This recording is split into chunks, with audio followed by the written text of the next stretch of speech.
चंद्रबाबू जी technology को लेकर के मेरी भारी तारीफ कर रहे थे, लेकिन मैं आज एक रहस्य बता देता हूं।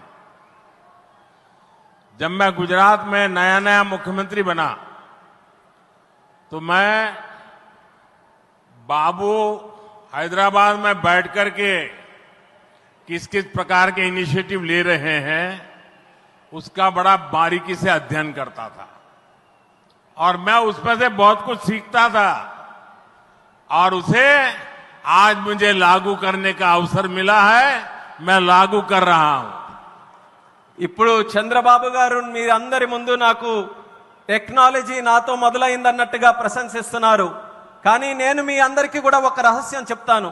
నేను సరికొత్తగా ముఖ్యమంత్రి అయినటువంటి రోజుల్లో గుజరాత్లో ఉన్నప్పుడు అప్పుడు చంద్రబాబు నాయుడు గారు ఆంధ్రప్రదేశ్లో హైదరాబాద్లో ఐటీని ఏ రకంగా డెవలప్ చేస్తున్నారో నేను క్లోజ్గా అబ్జర్వ్ చేసి అధికారులను కూడా పెట్టి అబ్జర్వ్ చేయించి ఆ రోజు నేను చాలా దగ్గరగా తెలుసుకున్నటువంటి విషయాలు మళ్ళీ తిరిగి ఈ రోజు ఆంధ్రప్రదేశ్కి వచ్చి మళ్ళీ మీ అందరి ముందు ఈ రోజు నేను చేయగలుగుతున్నానన్నది తెలియజేస్తున్నాను. और मैं अपने अनुभव से कहता हूं, फ्यूचर टेक्नोलॉजी हो, बहुत बड़े स्केल पर काम करना हो और जल्दी से इसे जमीन पर उतारना हो तो वो काम चंद्रबाबू उत्तम से उत्तम तरीके से कर सकते हैं.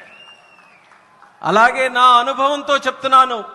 పెద్ద స్కేల్లో ప్రాజెక్టులు చేయాలన్నా తొందరగా అవి పూర్తి చేయాలన్నా మంచి క్వాలిటీతో అవన్నీ కూడా పూర్తి చేయాలన్నా దేశంలో చంద్రబాబు నాయుడు గారి కంటే దాంట్లో మిన్న మరెవ్వరూ కూడా లేరు అన్నది ఈ సభాముఖంగా తెలియజేస్తున్నాను.